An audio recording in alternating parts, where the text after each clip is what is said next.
Et de l'énergie des forts débuts, de l'étincelle qui déclenche tout dans le zodiaque, qui est l'énergie Bélier, nous arrivons à l'énergie Taureau, à la saison Taureau, qui est une énergie bien plus posée, qui est centrée sur, la valeur, qui demande une prise d'action beaucoup plus calmée, beaucoup plus mesurée, beaucoup plus lente, hein. C'est une, énergie qui déclenche un engagement quelque part pour atteindre ses objectifs en sachant ce que l'on mérite et en restant centré sur ça. Et donc l'urgence de résultat dont on parlait, le mois antérieur, eh bien ça perd un peu, de force.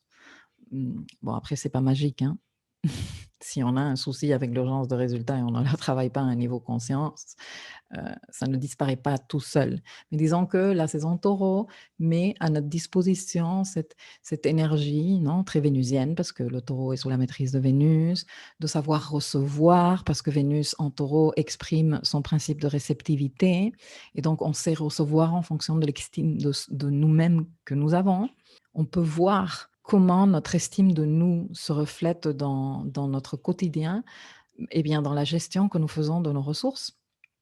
Et quand je parle de ressources, tu sais parfaitement que je ne parle pas que d'argent, que je parle de temps, que je parle d'attention, que je parle surtout et principalement d'énergie et de comment, on choisit de donner notre énergie, nos ressources, notre investissement, notre engagement, tout ça, c'est des ressources.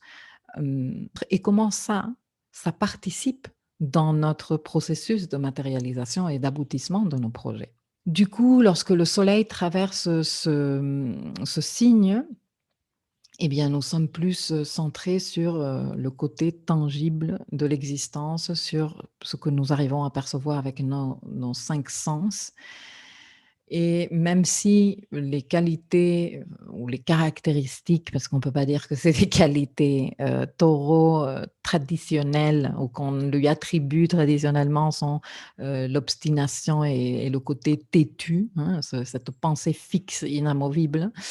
Hem, c'est vrai que nous pouvons, comme je disais l'autre jour à une cliente, je lui disais: «Mais pourquoi t'obstiner?» hein, c'est le cas de le dire, même si elle était pas du tout taureau, à, à percevoir les codes astrologiques du point de vue négatif.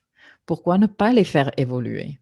OK? Donc oui, c'est clair qu'il y a de l'obstination et de la pensée fixe en taureau, mais il y a le côté lumineux de ces caractéristiques. Donc on est en train de parler de persévérance, on est en train de parler de ténacité et cette énergie est à notre disposition et dans ce dossier, on est en train de parler tout le temps de matérialisation en toute conscience. Donc, je t'invite à faire le nécessaire pour te focaliser sur ça, pour arrêter de lutter contre les situations qui se présentent dans ta vie, pour accepter que ta guérison n'est pas une lutte, mais qu'il s'agit d'une réconciliation et que cette réconciliation se fait dans la douceur, dans la bah, j'ai envie de te dire aussi dans la lenteur du taureau, hein, dans le zéro empressement.